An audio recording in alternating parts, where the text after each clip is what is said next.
네. 오늘은 지난 시간에 이어서 히브리 뿌리 회복의 말씀 중에서 5번째로 토라와 요한계시록이라는 제목을 가지고 같이 공부를 하겠습니다.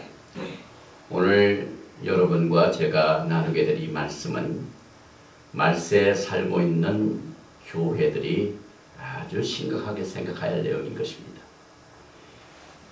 하나님께서 주신 이 토라의 말씀은 모든 성경의 기초가 됩니다. 특별히 종말에 살고 있는 성도들이 요한계시록을 반드시 읽고 듣고 행해야 할 이와 같은 복을 우리에게 주셨는데 이 복을 우리가 누려야만 됩니다. 그래서 하나님께서 주신 토라와 히브리 뿌리인 토라와 요한계시록에 관한 이 내용들을 오늘 몇 가지를 살펴보겠습니다.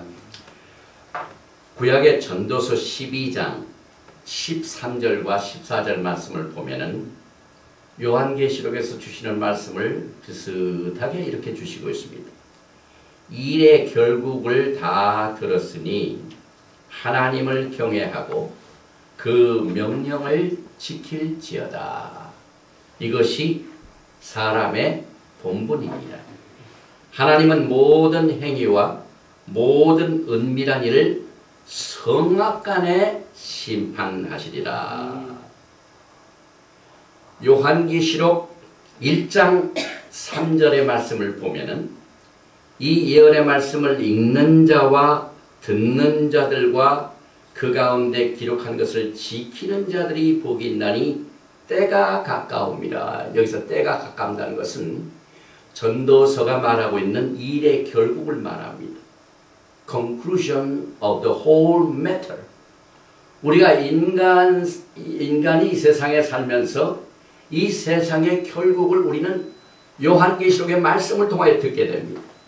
그래서 이 결국을 들었으니 우리가 해야 할 일은 뭡니까? 하나님을 경외하고 그 명령을 지킬지어다.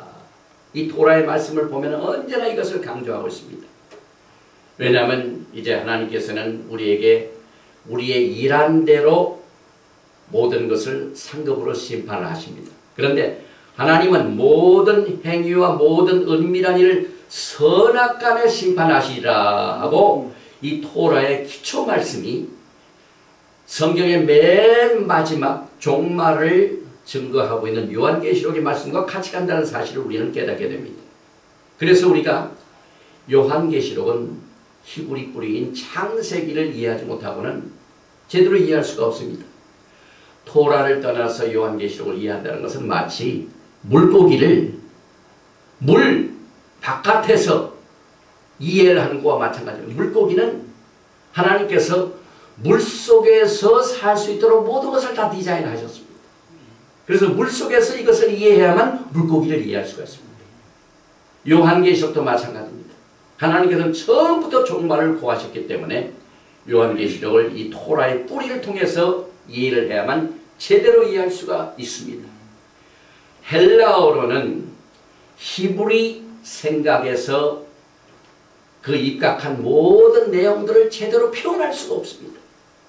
또한 요한계시록을 보면은 엄청난 많은 양의 구약이 인용되고 있습니다. 그런데 이 구약의 내용들이 가득 차 있는 것을 우리가 구약을 이해하지 못하고 우리가 어떻게 요한계시록을 올바로 이해할 수가 있습니까? 이것을 이야기하여 모든 요한계시록의 내용은 그 식양이 이스라엘에 속한 내용들이 너무나도 많이 있습니다. 다시 말하면 요한계시록에는 성전에 관한 얘기가 나오죠. 성막에 관한 내용, 언약궤가 나오고 제단이 나오고 금향단이 나오고 제사장들의 24 반차들이 나옵니다. 오늘 이 메시지를 비디오로 보는 분들은 이 내용을 보면은 지금 이 그림이 여기에 나와 있는 이 그림의 모든 사람들은 대제사장들입니다. 대제사장들이 성전에 모여서 자기의 직분을 맡기 하여 제비 뽑는 장면입니다. 24 반차가 있습니다. 이런 내용들을 우리가 토라를 통하여 잘 이해하게 되면 요한계시록의 모든 내용들이 잘 풀릴 수가 있다 이 말입니다. 그래서 그림을 계속해서 보면 여기 언약궤가 나오죠. 이것은 성막의 모습입니다. 또 이 사진은 솔로몬 성전 제1성전입니다. 이제 내일 모레 우리가 예루살렘 제3성전 및 성막 세미나를 하는데 이것이 제1성전입니다. 제2성전은 예수님께서 사역을 하실 때 그때 당시에 헤롯 성전이 제2성전입니다. 앞으로 지을 성전이 제3성전입니다. 그런데 이 그림은 솔로몬 제1성전의 모습을 그린 겁니다. 그 다음에 이 내용들은 또 제사장들이 성전 안에서 사역을 감당하는 내용들이 그림에 소개되고 있습니다. 또 그 다음 그림을 보면은 금으로 쳐서 만든 메노라 7 금 등잔이 나오죠. 또 오른쪽에는 이게 헤롯 성전의 모습입니다. 그 다음에 여기는 그 성전의 식양입니다. 여기에 이제 지성소가 있고 성소가 이것이 성소입니다. 여기에 성전들 제단이 있고 여기에 물두멍이 있고 요 앞에 이게 워먼스 코트입니다. 또 여기를 보면 금으로 만든 향단을 말합니다. 나무로 만들었지만 그 주변을 전부 금으로 맺기를 했습니다. 이것이 제단의 모습입니다. 이 제단 위에다가 장작 갖다 놓고 제단을 여기서 제사 드릴 적에 하는 내용인데 이 그림은 구약시대에 아브라함이 하나님 앞에 제사를 질 때 모습입니다. 이게 돌로 단을 쌓고 그 위에 장작불을 놓고 큰 송아지 한 마리가 지금 제물로 올라가지고 타는 모습. 이런 이스라엘의 식양을 우리가 잘 이해하게 되면 요한계시록을 이해하는데 아주 큰 도움이 됩니다. 역대상 28장 19절에 다윗이 하나님으로부터 성전을 짓게 하려는 이 명령을 받았을 때요. 물론 자기는 짓지 못하고 아들 솔로몬을 통하여 짓게 되지만 모든 준비를 다윗이 합니다. 그런데 이것을 다윗 마음대로 하지 않았으면 모든 것을 식양대로 했다고 기록하고 있습니다. 그래서 다윗이 가로되 이 위에 모든 것의 식양을 여호와의 손이 내게 임하여 그리어 나로 알게 하셨느니라. 요한계시록의 내용은 전부 하나님께서 여호와의 손이 그려진 그 식양을 바탕으로 계시록이 구성된 것을 우리가 이해를 해야만 됩니다. 또 계시록에 나타난 모든 심판은 과거 이스라엘 백성들이 애굽에서 나올 적에 그 백성들을 놓지 않기 때문에 하나님 애굽에 내린 재앙이 있습니다. 그 애굽에 내린 재앙의 패턴이 앞으로도 계속해서 예언적으로 이루어지게 됩니다. 그 다음에 이제 신약에서 구약의 내용들을 보면은요, 특별히 신약성경 말씀 중에 유대인들을 타겟으로 한 말씀이 마태복음과 히브리서입니다. 그런데 이 마태복음에는 구약이 무려 92번이나 인용이 되고 있습니다. 또 히브리서는 102번이나 인용이 되고 있는데 요한계시록은 300 이상이나 구약이 인용되고 있습니다. 마태복음의 300, 히브리서의 300가 되는 285번 이상의 구약의 내용들이 인용이 되고 있는데 제가 어제 유대인 목사님한테 이 좋은 자료를 받았는데요. 이것이 전체 신약에 나와 있는 구약의 인용 도표인데 여기서부터 여기가 전부 요한계시록입니다. 이 깨알같이 적은 숫자가 전부 요한계시록이 구약을 인용해서 나온 말씀을 이렇게 소개를 하고 있습니다. 그러니 이 요한계시록 속에는요, 이 히브리 뿌리가 아주 깊이 숨어 있습니다. 또 요한계시록은 구약과 이스라엘과 특별한 관계를 갖고 있는 것을 말씀하고 있습니다. 구약에 그 이스라엘 백성들 역사가 있습니다. 우리가 구약의 내용을 보면은 하나님께서 이스라엘 백성들을 어떻게 인도하셨는가 하고 어떻게 치료하셨는가 어떻게 다스리셨는가 하는 모든 내용들의 역사가 있습니다. 그래서 그 역사를 바탕으로 우리가 요한계시록을 이해하면은 아주 그 이해하는 것이 히브리 뿌리를 통해서 진행을 우리가 이해하게 됩니다. 창세기 2장 4절과 5절 말씀을 보면은 여호와 하나님이 천지를 창조하신 때에 천지에 창조된 대략이 이러하니라. 여기에 여호와 하나님, 또 여호와 하나님이 땅에 비를 내리지 아니하셨고 경작할 사람도 없었으므로 들에는 초목이 아직 없었고 밭에는 채소가 나지 아니하였으며 여기에 여호와 하나님 이렇게 나옵니다. 그런데 1장을 보면은 하나님이 여호와라는 말이 없습니다. 엘로힘 이것밖에 없습니다. 그런데 2장을 보면은 여호와 하나님, 야훼 하나님, 아도나이 하나님, 하나님의 여호와가 붙습니다. 우리는 이것을 통하여 하나님의 긍휼과 자비를 봅니다. 왜냐하면 요한계시록 22장 이제 온 세계가 다 끝나고 마지막 때 종말의 결국을 보면은 여전히 하나님의 이름이 어떻게 해석이 되냐면 다시 밤이 없겠고 등불과 햇빛이 쓸데없으니 이는 주 하나님이 그냥 하나님이 아니고 주 하나님, 아도나이 하나님, 야훼 하나님이 나옵니다. 저에게 빛이심이라 저희가 세세토록 왕노하리로다. 또 그가 내게 말하기를 이 말은 신실하고 참된지라 주 곧 선지자들의 영의 하나님이 그의 종들에게 결코 속히 될 일을 보이시려고 그의 천사를 보내셨도다. 우리는 창세기 2장과 요한계시록 사이에 계속해서 여호와 하나님이 이렇게 연결되는 것은 과거에 아담이 하나님 앞에 범죄함으로 말미암아 낙원에서 쫓겨납니다. 그 쫓겨난 것을 다시 살리시려고 하나님께서 긍휼을 베푸십니다. 그래서 주 하나님이 붙어가지고 그것이 계속해서 인간이 다시 회복될 때까지 요한계시록에서 잃어버렸던 낙원을 인간이 다시 찾을 때까지 계속해서 여호와 하나님이 소개되는 것을 통하여 하나님의 약속의 말씀을 우리는 확실하게 받습니다. 창세기에는 27번이나 Lord God, 아도나이 하나님, 또 요한계시록에는 9번이나 나옵니다. 그래서 주 하나님이라는 이 타이틀을 쓴 것은 이제 창세기 3장 15절 보면은 여자의 후손이 결정적으로 사탄의 모든 세력을 부서뜨리는 약속의 말씀이 나옵니다. 그래서 그 약속을 끝까지 이루신다는 이와 같은 언약을 어디서 나타나면 계속해서 요한계시록이 끝날 때까지 주 여호와 하나님이 나옵니다. 요한계시록 20장 9절과 10절 보면은 저희가 지면에 널리 퍼져 성도들의 진과 살아가시는 성을 두루매 하늘에서 불이 내려와 저희를 소멸하고 또 저희를 미혹하는 마귀가 불과 유황 곳에 던지오니 거기는 그 짐승과 거짓 선지자도 있어 세세토록 밤낮 괴로움을 받으리라. 창세기 3장 15절에 약속했던 내용이 요한계시록에서 하나님의 그 신실하신 언약을 이루시는 장면을 우리는 주 여호와 하나님을 통하여 깨닫게 됩니다. 또한 창세기는 시작의 책입니다. 요한계시록은 종말의 책입니다. 그래서 창세기에서 시작된 모든 시작된 것은 요한계시록에서 완성을 이룬다는 내용입니다.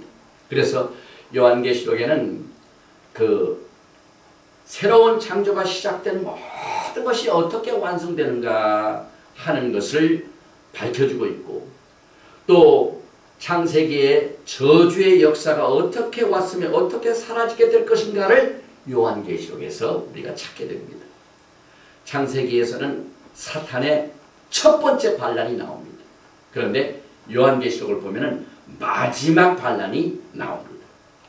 또 요한계시록을 보면 큰 음성이라는 말이 나옵니다. 특별히 요한이 pat모섬에서 계시를 받습니다.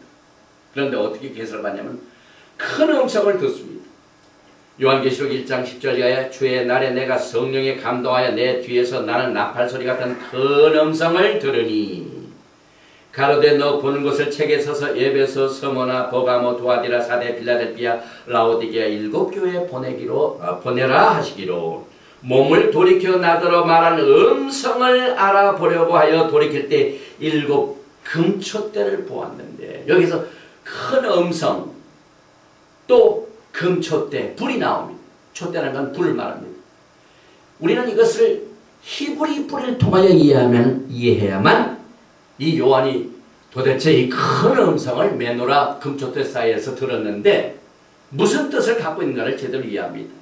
7 금초대는 신명기와 연결이 됩니다.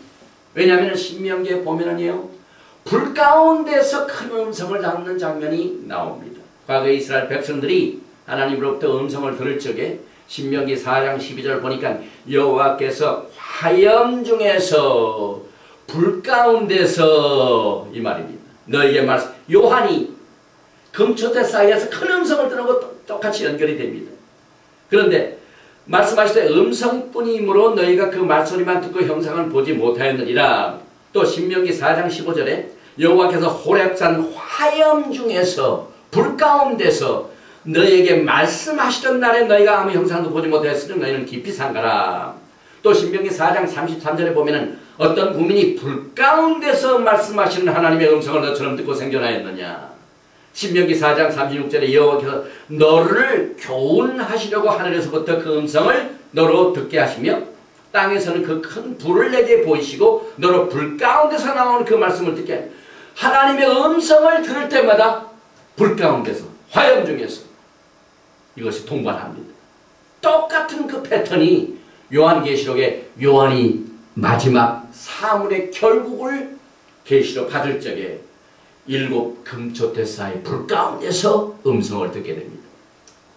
계속해서 신명기 5장 4절에도 여호와께서 산 위에 불 가운데서 너희와 대면하여 말씀하시매 또 신명기 5장 22절 이하에도 여호와께서 이 모든 말씀을 산 위 불 가운데 구름 가운데 흑암 가운데서 큰 음성을 너희 총에 이르신 후에 더 말씀하지 아니하시고 그것을 두 돌판에 서서 내게 주셨느니라. 계속해서 이 토라의 말씀을 통하여 우리가 요한계시록에 요한이 음성을 듣는 장면을 이해하도록 이렇게 깊은 히브리 뿌리를 배경으로 우리가 이해하게 됩니다. 그래서 결국 요한계시록 1장 14절과 15절에도 그 머리와 털의 희기가 예수님의 모습입니다. 흰 양털 같고 눈 같으며 그의 눈은 불꽃 같고 그의 발은 풀 위에 달려난 빛난 주석 같고 풀무가 나옵니다. 불이 나옵니다. 그의 음성은 많은 물소리와 같고 음성이 나올 적마다 불과 연결이 됩니다. 그런데 첫 번 불 가운데 주신 음성 신명기 4장 12절에서는 이스라엘 백성들이 토라를 받았습니다. 그러니까 큰 음성, 불 가운데서 주신 음성 이것을 딱 들으면 아 이것은 하나님의 계명이구나, 토라구나. 요한계시록에서 요한이 받은 것도 마찬가지입니다. 신명기 4장 13절에서는 여호와의 언약이 선포됩니다.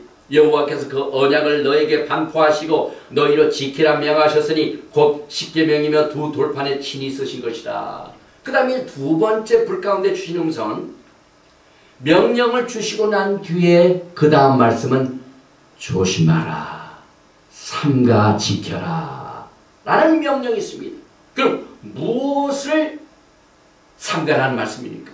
보니까 무슨 형상이든지 간에 우상에 경배하지 말라는 경고의 말씀입니다.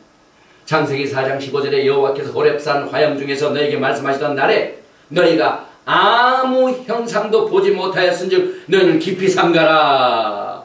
하나님께서 불 가운데서 큰 음성으로 이스라엘 백성들에게 토라를 주시고 말씀하실 적에 형상을 보이시지 않으셨다 이 말입니다.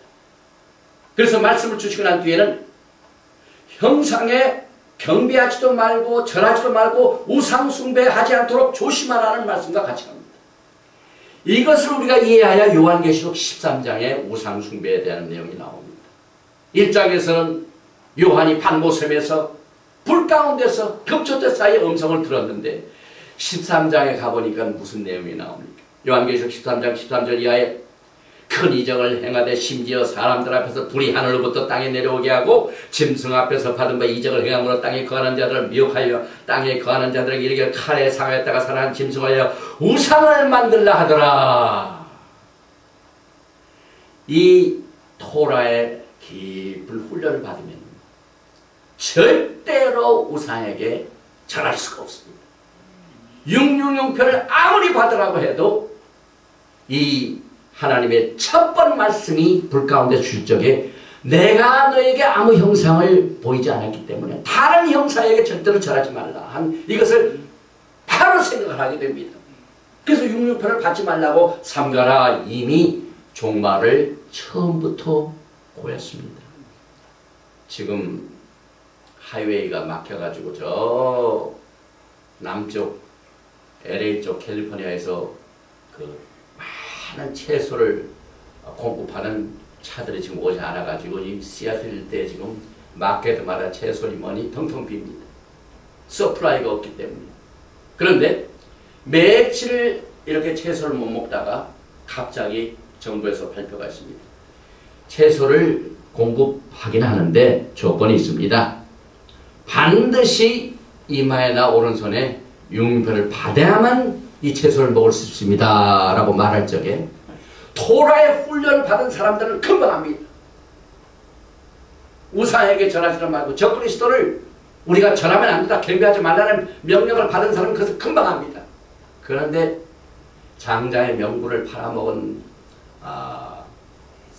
에서와 같이 그 팥죽 한 그릇 때문에 신령한 하나님의 영적인 복을 경홀히 여기면 금방 그 채소 먹는다고 육류편을 받을 겁니다. 그래서 우리가 처음부터 너희가 명령을 지켜 행하라 삼가라 하는 훈련은 종말에 있게 될 일들을 미리 하나님께서 처음부터 이렇게 훈련을 시키셨습니다. 마지막 환난 날에 그의 음성에 순종하는 것이 처음부터 예언이 되어 있습니다. 신명기 4장 20절에 이것을 내게 나타나시면 여호와는 하나님이시여 그 외에는 다른 신이 없음을 내게 알게 하려 하심이니라. 여호와께서 너를 교훈하시려고 하늘에서부터 그 음성을 너로 듣게 하시며 땅에서는 그 큰 불을 내게 보이시고 너로 불 가운데서 나오는 그 말씀을 듣게 하셨느니라. 이제 조금 이따 우리가 요한계시록을 보면은 왜 이 듣게 하셨나 이것을 왜 토라에서 강조하는 이유를 압니다. 왜냐하면 요한계시록에 성령이 교회들에게 하시는 말씀을 들을지어다. 그런데 하나님은 처음부터 토라의 말씀에서 불 가운데서 너에게 듣게 하게 이렇게 주셨느니라. 이 히브리의 뿌리를 알게 되면 요한계시록의 흐름을 알게 됩니다. 또한 신명기 4장 33절과 36절을 보면 어떤 국민이 불 가운데서 말씀하시는 하나님의 음성을 너처럼 듣고 생존하였었느냐. 이스라엘 백성들은 특별한 백성입니다. 여호와께서 너를 교훈하시려고 하늘에서부터 그 음성을 너로 듣게 하시며 듣는 것을 굉장히 강조하죠. 우리가 예배를 시작할 적마다 이스라엘아 들으라 슈마 이스라엘 아도나이 엘로헤이누. 왜 이것을 이스라엘 백성들이 훈련을 받습니까? 이 히브리 뿌리를 하는 메시안 유대인들이 왜 이것을 받습니까? 이것이 하나님의 마음입니다. 처음부터 이스라엘아 들으라 하는 말씀이 계속해서 창세기서부터 요한계시록까지 그럽니다. 그래서 여호와께서 너를 교훈하시려고 하늘에서부터 그 음성을 너로 듣게 하시며 땅에서는 그 큰 불을 내게 보이시라고 너로 불 가운데서 나오는 그 말씀을 듣게 하셨느니라. 그런데 역사를 보면 어떻게 됩니까? 사람이 어려움을 당하게 되면 하나님의 음성을 듣는 귀가 조금 열립니다. 지금 우리가 굉장한 이 경제적인 어려움을 겪고 있죠. 전 세계적으로. 제가 뉴스를 보니까 미국의 달러 가치를 이제 인정을 않기 때문에 국제 통화 단위로서의 달러의 운명이 오늘 내일이랍니다. 유럽의 이후에 유로가 될지 그건 모르겠습니다. 그 다음에 이제 내일 모레 화요일 날 그 세미나에 7과목 중에 제일 첫 번째 10대 징조에 관한 말씀을 제가 증거하게 됩니다. 그런데 그 말세 10대 징조 중에서 미국의 사양길에 대해서 제가 몇 년 전에 이미 그것을 하나님의 말씀을 하다 전했는데 그때 제가 미국의 사양길을 얘기할 적에 다른 목사님들이 우습게 여겼어요. 아니 미국이 이렇게 튼튼한데 부잣집인데 부자가 망해도 3년 간다고. 그런데 그게 엊그제 그러다 갑자기 이렇게 될 줄은 누가 알았습니까? 그 10대 징조에 대한 말씀을 제가 나눌 예정입니다. 그런데 성경을 보면은요, 사람의 마음이 어떤 줄 아세요? 특별히 에레미야서 22장 21절과 22절 말씀을 보고 이건 하나님께서 주신 말씀입니다. 내가 평안할 때 내가 내게 말하였으나 내가 축복받고 모든 것이 다 넉넉할 때 내가 너에게 말할 때는 내 말이 나는 듣지 아니라 하였나니. 이 사람들이 그런데 축복받고 모든 걸 평안하면은 하나님 얘기하시면 나 듣지 않을래요. 하나님 필요 없대요. 이게 하나님께서 주시는 말씀입니다. 내가 어려서부터 내 목소리를 청종치 아니함이 내 습관이라. 이게 인간입니다. 우리 인간은 어려서부터 우리의 타락한 성품은요 하나님의 말씀 노탱. 그 대표적인 증거가요 이 강단입니다. 지금 얼마나 많은 사람들이 하나님의 말씀 노탱. 그러나 지금 이제 경제적인 어려움이 닥치니까 하나님이 이게 복을 주시는 겁니다. 그 편안할 때 안 듣던 말씀, 습관적으로 안 듣던 사람들을 지금 훈련시킨 겁니다. 그래서 지금 우리가 이 마지막 때는 요한계시록을 읽고 듣고 행한 것이 얼마나 큰 복인 것을 우리가 다시 알게 됩니다. 계속해서 예레미야서 22장 22절은 내 목자들은 다 바람에 삼키울 것이요. 세상 바람이 불어오니까 바람이 목자들을 다 삼켜먹는다.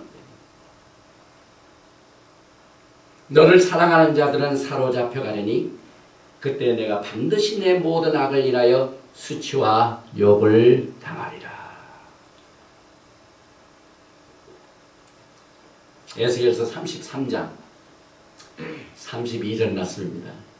이게 이제 우리 교회에서 찬양 드리고 예배하는 모습을 하나님이 어떻게 보시는가 한번 보십시다.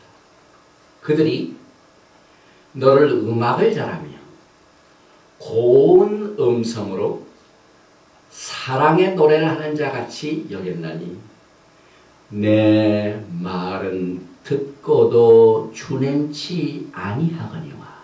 가가지고 찬양 뭐 엔터테인먼트 그런 건 잘해요. 막 고운 목소리로 찬양을 해가지고 하면 또 막 박수치고 또 교회에서 앵콜도 나와요. 그런데 하나님의 말씀만 나오면은 준행치 아니하거니와. 그래서 이 히브리 멘탈리티, 히브리 마인드셋은요 하나님께서 말씀을 주실 적에 듣는 것 그 자체가 순종입니다. 들어라 하는 것은 순종이나 마찬가지입니다. 그게 우리 자녀들을 키울 때도 그러잖아요. 자녀들이 잘 순종하면 순종한다는 말 대신에 무슨 말씀이죠? 우리 아무개 둘째 아들은 말을 잘 들어. 듣는다. 듣는 게 뭐냐면 순종한다는 걸 말합니다. 하나님께서 똑같은 말씀을 쓰신 겁니다. 신명기 5장 3절에 보면은 3절 이하입니다. 이 언약은 여호와께서 우리 열조와 세우신 것이 아니요 오늘날 여기 살아있는 우리 곧 우리 세우신 것이라. 여호와께서 산 위 불 가운데서 너희와 대면하여 말씀하시매 그때 너희가 불을 두려워하여 산에 오르지 못하므로 내가 여호와의 너희 중간에 서서 여호와의 말씀을 너희에게 전하였노라. 여호와께서 가라사대. 이 모든 말씀을 산이 불 가운데 구름 가운데 흑암 가운데서 큰 음성으로 너희 총해 주신 하나님께서 이와 같은 과정을 통하여 토라를 주신 사실을 계속해서 말씀을 처음부터 보호하셨는데 요한계시록 12장쯤 가니까요 이제 사탄이 그 말씀의 계명을 듣고 준행한 자를 얼마나 싫어하는지 모릅니다. 이게 사탄의 본체가 나오죠. 요한계시록 12장 17절에 용이 여자에게 분노하여 돌아가서 그 여자의 남은 자손 곧 하나님의 계명을 지키며 이 토라를 지키며 예수의 증거를 가진 자들로 예수와 메시아를 믿는 자들, 그러니까 토라를 받은 자들과 예수와를 믿는 자를 사탄이 타겟으로 삼습니다. 마지막에 우리가 이것을 알아야 돼요. 왜 사탄이 토라를 싫어할까요? 왜 사탄이 예수와 메시아를 싫어할까요? 하나님의 말씀이 토라를 통하여 이미 하나님께서는 종말을 처음부터 구하셨습니다. 창세기 3장 15절에 벌써 사탄의 운명이 결정이 됩니다. 그래서 그때부터 그 운명을 결정하는 이 일을 하나님께서 하시려고 주 하나님, 아도나이 하나님, 야훼 하나님 이렇게 하더니 창세기 쭉 시작한 것이 요한계시록에 끝나면서 이제 죽기가 다 이 용이 자기 죽기가 다 되니까 타락을 합니다. 그런데 그 타겟을 보니까 하나님의 계명을 지키며 잘 듣는 자하고 예수의 증거를 가진 자들로 더불어 싸우려고 바다 모래 위에 섰더라. 이때 끝까지 지키는 자들이 있습니다. 요한계시록 14장 12절에 보니까 성도들의 인내가 여기 있나니 저희는 하나님의 계명과 예수 믿음을 지키는 자니라. 마지막 때는요. 토라의 말씀을 붙들고 예수를 믿어야 끝까지 승리할 수가 있습니다. 이 히브리 뿌리를 모르면은요. 그때 가면은 모든 것이 흔들흔들 해버린다. 왜 하나님께서 요한계시록 맨 마지막 때 이 하나님의 계명, 이것은 토라, 지금 영어 성경에 이렇게 했지만은 히브리 성경을 보면 여기서 하나님의 토라를 지키는 자들과 예수와를 믿는 자 이렇게 나옵니다. 그래서 우리가 이 마지막 때 히브리 뿌리를 다시 회복하는 것은 이것을 통해서만이 세상을 이길 수가 있습니다. 이 마지막 때 이 토라를 붙이지 않으면요 다 넘어갑니다. 아까 보세요. 모든 이 바람에 목자들이 다 휩쓸린대요. 바람은 세상 풍조입니다. 세상에 뭐가 잘 된다, 뭐가 잘 된다, 뭐가 사람들이 좋아한다더라 하는 그 풍조에 목자들이 다 날아가 버립니다. 또 요한계시록 22장 14절에 그 두루마리를 마귀를 빠는 자들은 복이 있으니 이는 저희가 생명나무에 나아가며 문들을 통하여 성에 들어갈 권세를 얻으라. 여기서 두루마기를 빠는 자들은 히브리 성경을 보면 토라를 지키는 자들과 토라 기토가 나옵니다. 그래서 결국 하나님께서 불 가운데서 주신 그 음성은 뭡니까?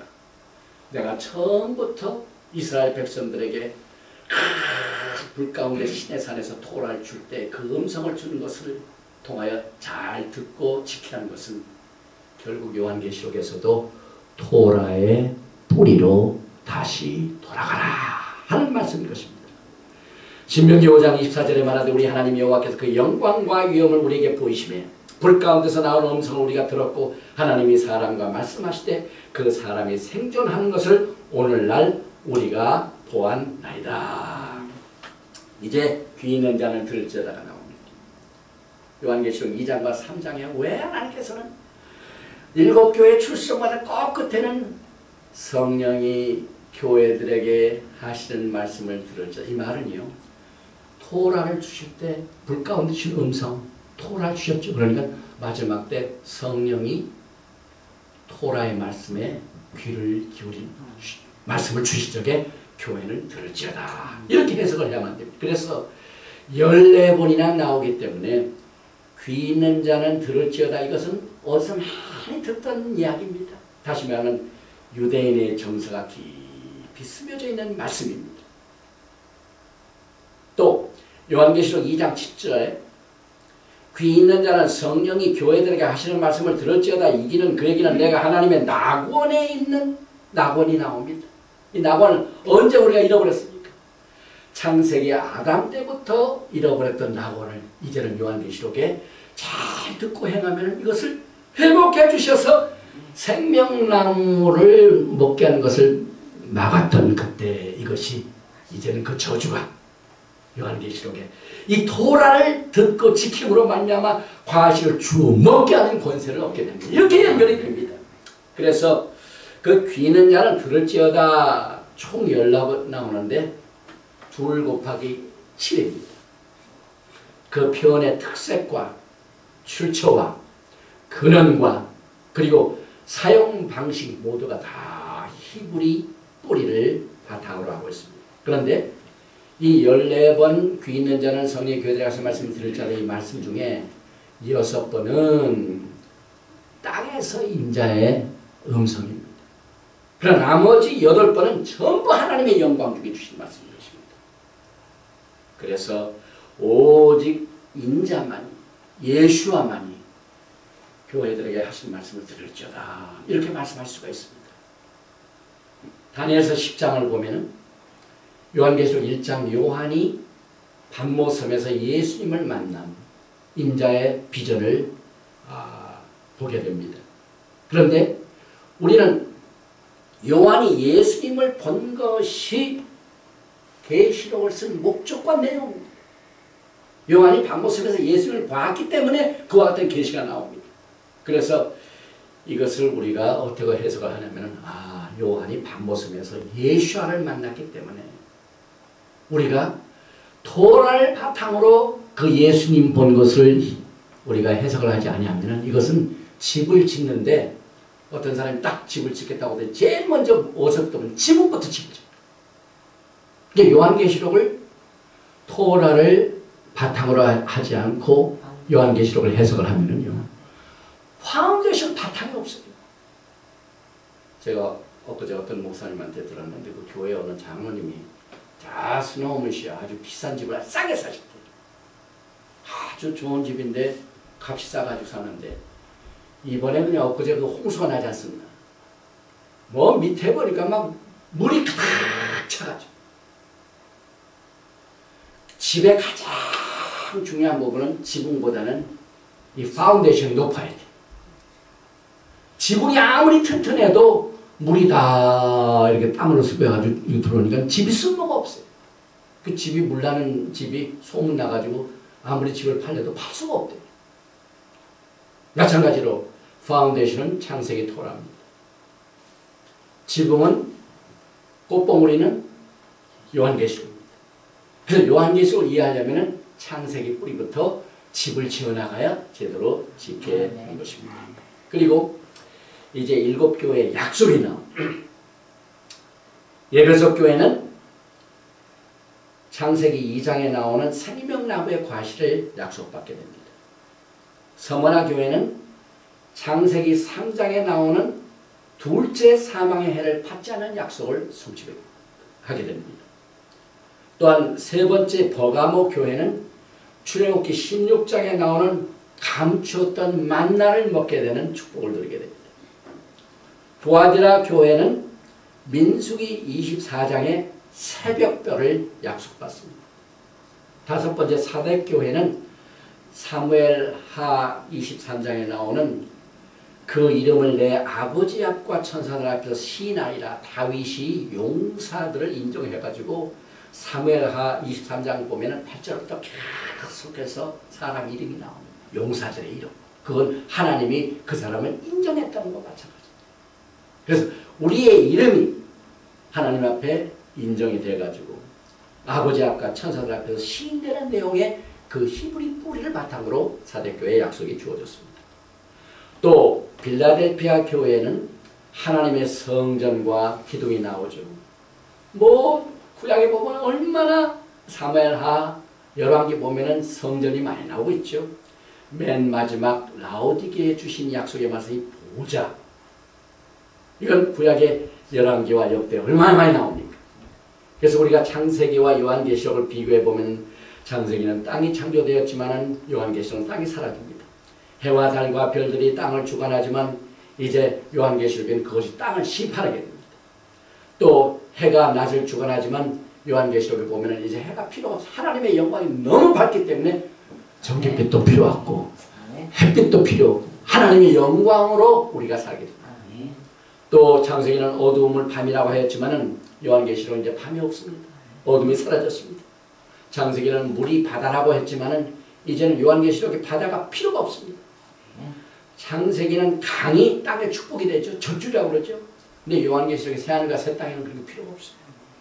또 창세기는 인간 하나님의 형상을 닮아 지어서 지음을 받았는데 요한계시록을 보면은 마귀들이 마지막 발악의 짐승의 형상으로 사람들을 융표받게 하는 장면이 나옵니다.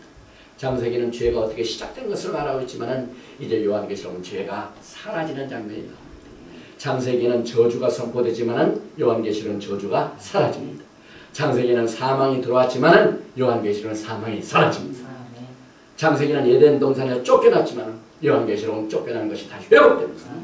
창세기는 생명나무가 지켜지지만 요한계시록은 생명나무에 들어갈 권리를 우리가 얻게 됩니다. 창세기는 슬픔과 고난이 있지요. 요한계시록은 더 이상 슬픔과 고난이 없습니다. 창세기는 하나님의 홍수로 심판을 받지만은 요한계시록에 사탄이 마지막 때 인간을 심판하려고 사탄의 홍수가 유대인들을 잡아 죽이려고 막 홍수를 가져오죠. 창세기와 요한계시록의 언약의 증표로 무지가 약속됩니다. 이렇게 해서 우리는 창세기의 이 토라의 뿌리를 통하여 요한계시록을 이해하게 되는데, 이제 맨 마지막 7번째로, 이건 상당히 중요한 부분입니다. 시간이 별로 없는데, 요한계시록은 숨은 일이 드러나는 것을 말합니다. 요한계시록 1장 3절에 이 예언의 말씀을 읽는 자와 듣는 자의 걸과 그 가운데 기록한 것을 지키는 자들이 복이 나니 때가 가까운다. 지금 우리가 얼마나 때가 가까웠다는 사실을 어느 누구도 다 인정하면서 살고 있는 때입니다. 그래서 요한계시록을 보니까 지금 우리가 때가 가까운 것을 드러내주고 있습니다. 또 요한계시록 14장을 보면은 복음이 전파되는 천사들이 와요.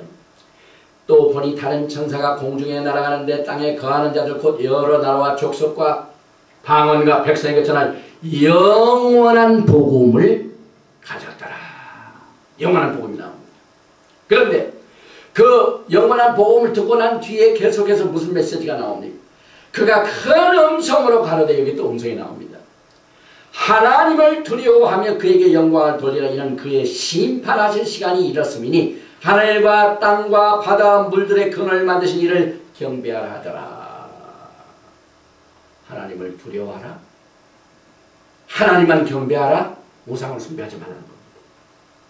또 계시록 22장을 보면 지금 우리가 살고 있는 이때입니다. 불의를 하는 자는 그대로 불의를 하고 더러운 자는 그대로 더럽고 의로운 자는 그대로 의를 행하고 거룩한 자는 그대로 거룩하게 하라.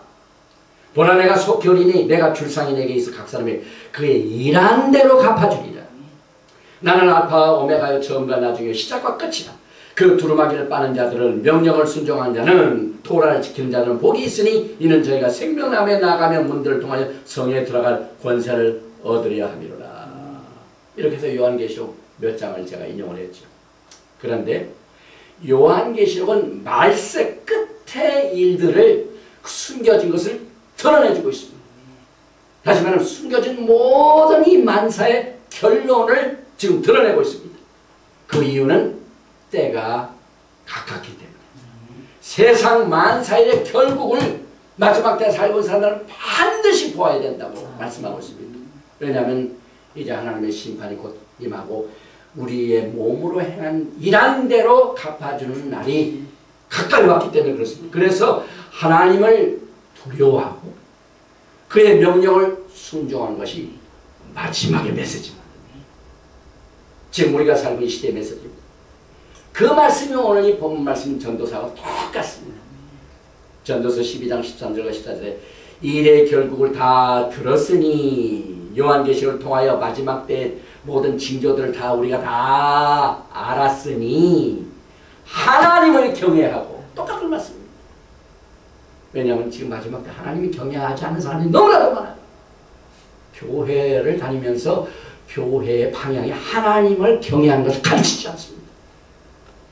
그저 하나님은 good 하나님, God is so good 하면서 하나님을 경외하는 것을 가르치지 않습니다. 그러나 지금 히브리 뿌리를 통해서는요, 하나님을 경외하는 것을 훈련시켜야 돼요. 이것이 토라가 해줍니다. 그 다음에 그 명령을 지킬지어다. 지금 순종하는 것 얼마나 사람들이 순종을 안 합니까? 그래서 토라로 돌아가서 하나님의 말씀에 순종하는 그 훈련을 우리는 토라를 통하여 얻게 됩니다. 그래서 하나님은 모든 행위와 모든 은밀한 일을 선악하네 심판하시 우리의 일한 대로 갚아주라는 말씀하고 똑같습니다. 그래서 일의 결국의 종말을 우리 하나님은 처음부터 창세기에서 고하셨습니다. 요한계시록의 메시지를 처음부터 고하셨습니다. 그래서 지난주의 메시지와 같이 내가 종말을 처음부터 고하며 아직 이루지 아니한 일을 예적부터 보이고 이르기를 나의 모략에 설 것이니 내가 나의 모든 기뻐하는 것을 이루리라 하였노라. 요한계시록 이룹니다. 그래서 하나님께서 주신 지난번에 말씀 그 밥, 태초에 하나님이 천지를 창조하시니라. 제가 나중에 자료를 보니까 하늘과 땅, heaven and earth, A-N-D, and의 그 히브리 글자 이 밥이 들어가요. 여섯 번째 글자. 6이라는 말이죠. 인간. 근데 이 성막 질적에 이게 뭡니까? 갈고리. 이것 때문에 서로 연결됩니다. 이게 태초에 하나님께서 하나님이신데 인간이신 메시아 예수님께서 하늘과 땅을 연결시키는 일을 주님께서 여섯 번째 단어에서 여섯 번째 6천년의 역사가 거의 다 끝나게 됩니다. 그런데 시편 119편은 마지막 때 하나님의 말씀 토라에 관한 것을 굉장히 강조하고 있습니다.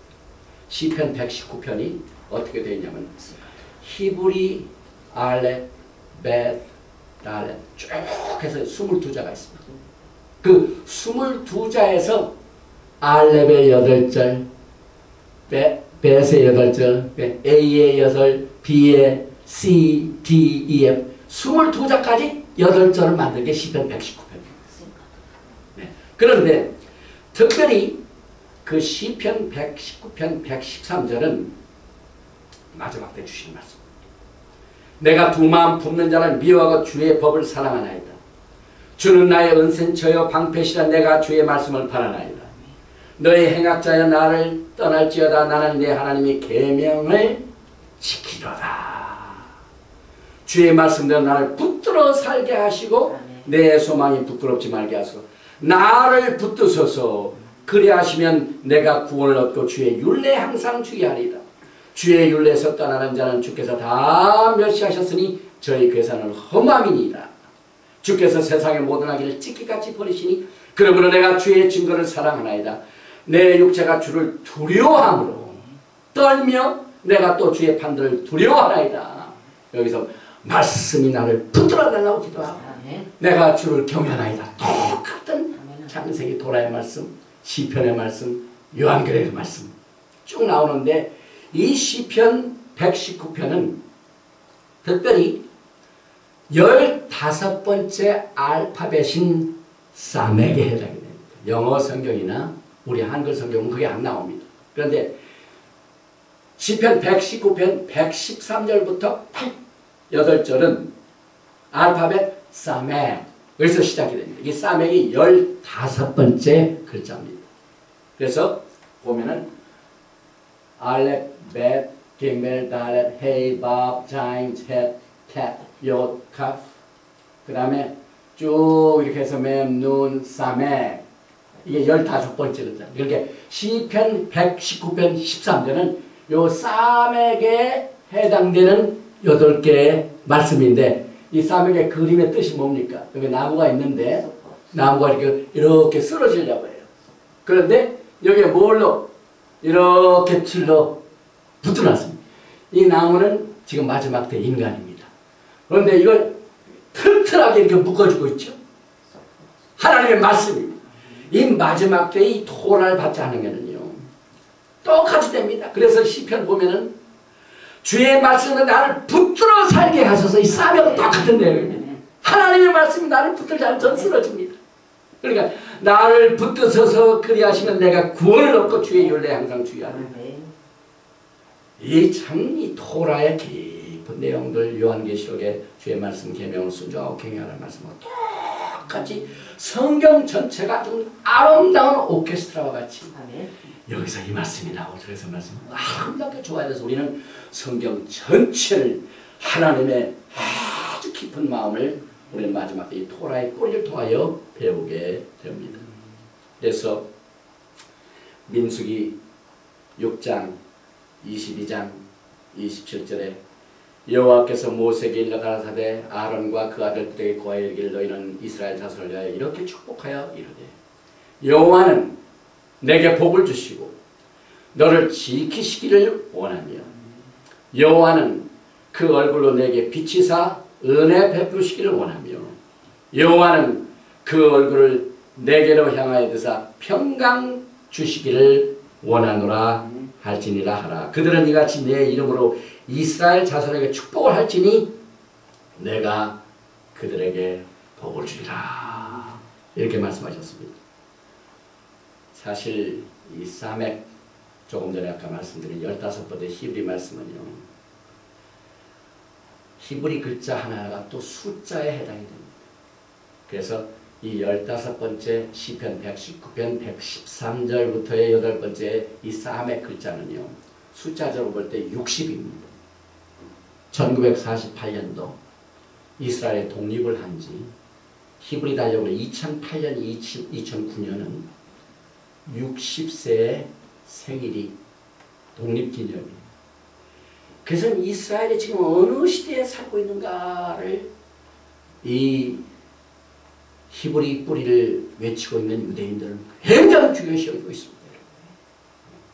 그리고 제가 지난 주간에 요셉이 예수님의 타입인데 그 형제들을 얼마 만에 만납니까? 14년 동안 옥에 같이 있었죠. 그 다음에 꿈을 갖고 가지고 총리가 돼가지고 7년 풍년이 있었죠. 그 다음에 흉년이 시작된 지 1년, 2년 만에, 그러니까 14년 옥살이, 풍년 7년, 흉년 2년 합하면 22년입니다. 22년 만에 자기를 배반했던 그 형제들을 만나게 되고 그 형제 앞에서 자기 자신을 밝힙니다. 지금 유대인들은 1993년 9월 13일 오슬로 평화협정 때 그 땅을 내놨습니다. 그로 시작한 지 지금 몇 년 지났냐면은 앞으로 7년이 있으면 22년 됩니다. 그래서 지금 이 메시아닉 유대인들은요, 우리가 살고 있는 이 시대에 하나님이 토라의 말씀을 통하여 주신 전체적인 그 흐름을 통하여 얼마나 예수와 메시아의 오심을 기다리는지 모릅니다. 우리 모두가 다 하나님께 주신 이 히브리 말씀의 뿌리를 통하여 하나님의 마음을 깨닫고 특별히 마지막 때 하나님의 뜻을 순종하여 주님께 영광 돌리는 이 마지막 때 사역을 우리가 잘 감당하시기를 주님의 이름으로 축원드립니다. 예수와 하마시약